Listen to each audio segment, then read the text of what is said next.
പത്തനംതിട്ട എഴുമറ്റൂർ ഗ്രാമപഞ്ചായത്തിലെ 11-ാം വാർഡിൽ LDFന് 2 സ്ഥാനാർത്ഥികൾ. മുന്നണിക്കുള്ളിലെ തർക്കങ്ങളെ തുടർന്ന് കേരള കോൺഗ്രസ് എമ്മും CPM-ഉം ഒരേ വാർഡിൽ സ്ഥാനാർത്ഥികളെ നിർത്തിയതോടെയാണ് മുന്നണി പ്രതിസന്ധിയിലായത്. തെള്ളിയൂർ മേഖലയിലാണ് ഇടതുമുന്നണിയുടെ ഈ പരസ്പര പോരാട്ടം. ഗോകുൽ രമേശിന്റെ റിപ്പോർട്ടിലേക്ക്.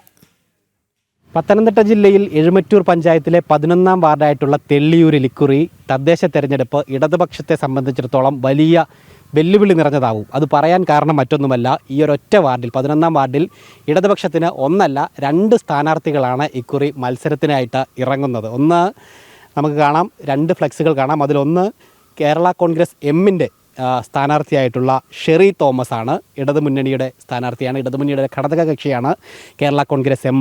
തൊട്ടുമുകളിൽ തന്നെ മറ്റൊരു ഫ്ലെക്സ് നമുക്ക് കാണുവാനായിട്ട് സാധിക്കുന്നു. അത് അലക്സാണ്ടർ വർഗീസ് എന്ന് പറയുന്ന സ്ഥാനാർത്ഥിയുടെ ഫ്ലെക്സാണ്. അദ്ദേഹവും LDF സ്വതന്ത്ര സ്ഥാനാർത്ഥി എന്നുള്ളതാണ് ഫ്ലെക്സ് കാണുവാനായിട്ട് സാധിക്കുന്നത്. അങ്ങനെ LDFന് വേണ്ടി 2 സ്ഥാനാർത്ഥികൾ, ഒന്ന് CPM പിന്തുണയ്ക്കുന്ന അലക്സാണ്ടർ വർഗീസ്, മറ്റൊന്ന് 2 ചിഹ്നത്തിൽ കേരള കോൺഗ്രസ് എമ്മിന് വേണ്ടി മത്സരിക്കുന്ന ഷെറി തോമസ്. എന്തായാലും മുന്നണിക്കുള്ളിലെ വിഭാഗീയതയും അതോടൊപ്പം തന്നെ സീറ്റ് വിഭജനം സംബന്ധിച്ചിട്ടുണ്ടായിട്ടുള്ള തർക്കങ്ങളുമൊക്കെ തന്നെയാണ് ഇത്തരത്തിൽ ഒരു വാർഡിൽ 2 സ്ഥാനാർത്ഥികളായിട്ട് ഇടതുപക്ഷത്തിന് മാറേണ്ട ഒരു സാഹചര്യം ഉണ്ടായത്. എന്തായാലും പടലപ്പിണക്കങ്ങളും വിഭാഗീയതയും ഒക്കെ മുന്നണിക്കുള്ളിൽ പ്രത്യേകിച്ച് എഴുമറ്റൂർ പഞ്ചായത്തിൽ രൂക്ഷമാണ് എന്നുള്ളത് തന്നെയാണ് ഈ സംഭവങ്ങൾ ഇവിടെ വ്യക്തമാക്കുന്നത്. എന്തായാലും ഇക്കുറി തദ്ദേശ തെരഞ്ഞെടുപ്പ് മുന്നണിയെ സംബന്ധിച്ചിടത്തോളം, ഇടതുമുന്നണിയെ സംബന്ധിച്ചിടത്തോളം വലിയ പ്രതിരോധമാണ്, വലിയ വെല്ലുവിളിയാണ്.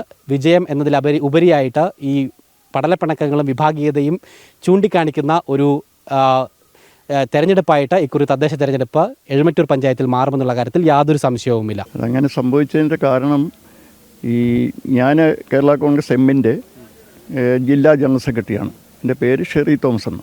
അപ്പം ഞാൻ തന്നെയാണ് ഈ വാർഡിൽ മത്സരിക്കുന്നത്. അപ്പോൾ അത് മത്സരിക്കാൻ കാരണം എന്താണെന്ന് വെച്ച് കഴിഞ്ഞാൽ, വേറെ ഇവിടെ ഞാൻ പരമ്പരാഗതമായിട്ട് ഞാനും അതുപോലെ തന്നെ കഴിഞ്ഞ പ്രാവശ്യം സിറ്റിംഗ് വാർഡ് എന്നുള്ള നിലയിൽ നമ്മുടെ GGP എബ്രഹാം എന്ന് പറയുന്ന ഒരു വനിതയായിരുന്നു, വനിതാ ഡിവിഷനായിരുന്നു, വാർഡായിരുന്നു. അപ്പം ഈ പ്രാവശ്യം ജനറലായി കഴിഞ്ഞപ്പം ഞാൻ മത്സരിക്കണമെന്ന് പാർട്ടി നേതൃത്വം പറഞ്ഞു. അതിൻ്റെ വെളിച്ചത്തിൽ ഞാൻ മത്സര രംഗത്തിറങ്ങി. അപ്പോൾ അതിന് മുന്നേ തന്നെ ഈ ജോസ് പള്ളിപ്പറമ്പിലെന്നാണ് അടുത്ത സ്ഥാനാർത്ഥിയുടെ പേര്. അദ്ദേഹം കോൺഗ്രസ്സുകാരനായിരുന്നു. ഈ 1 വർഷം മുന്നേ അദ്ദേഹം അവിടുന്ന് കോൺഗ്രസ്സിൽ അഭിപ്രായ വ്യത്യാസം ഉണ്ടായിട്ട് തിരിച്ച് ഈ CPM-കാരെ സമീപിക്കുകയും ലോക്കൽ ആളുകളെ സമീപിച്ച് അങ്ങനെ പാർട്ടിയുമായിട്ടിങ്ങനെ ബന്ധപ്പെട്ട് നിൽക്കുന്നു എന്നുള്ളതേ ഉള്ളൂ. ഇപ്പോൾ അടുത്ത സമയത്തെങ്ങാണ്ട് മെമ്പർഷിപ്പ് കൊടുത്തു എന്ന് കേൾക്കുന്നു.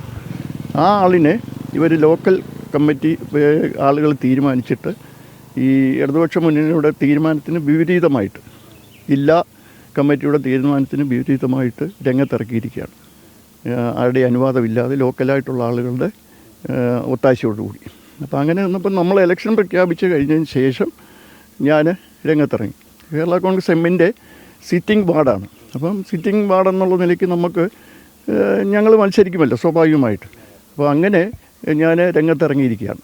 ഇടതുമുന്നണിക്കുള്ളിൽ കേരള കോൺഗ്രസ് എമ്മും മറ്റ് ഇടതു പാർട്ടികളും തമ്മിലുള്ള തർക്കം അത് സംസ്ഥാന തലത്തിൽ തന്നെ രൂക്ഷമായി നിൽക്കുന്ന സാഹചര്യമാണ്. എന്തായാലും പ്രാദേശിക തലത്തിലും സമാന അവസ്ഥ തന്നെയാണെന്ന് സൂചിപ്പിക്കുന്നതാണ് എഴുമറ്റൂർ പഞ്ചായത്തിലെ 11-ാം വാർഡിലുണ്ടായിട്ടുള്ള ഈ ഇടതുപക്ഷത്തിൻ്റെ ഇരട്ട സ്ഥാനാർത്ഥിത്വം. എന്തായാലും തെരഞ്ഞെടുപ്പിൽ ഇത് ഇടതുമുന്നണിക്ക് പ്രതികൂലമായി തന്നെ ബാധിക്കുമെന്നുള്ള കാര്യത്തിലും യാതൊരു സംശയവുമില്ല. എഴുമറ്റൂരിൽ നിന്നും അജയൻ നായർക്കൊപ്പം ഗോകുൽ രമേശ്, ജനം.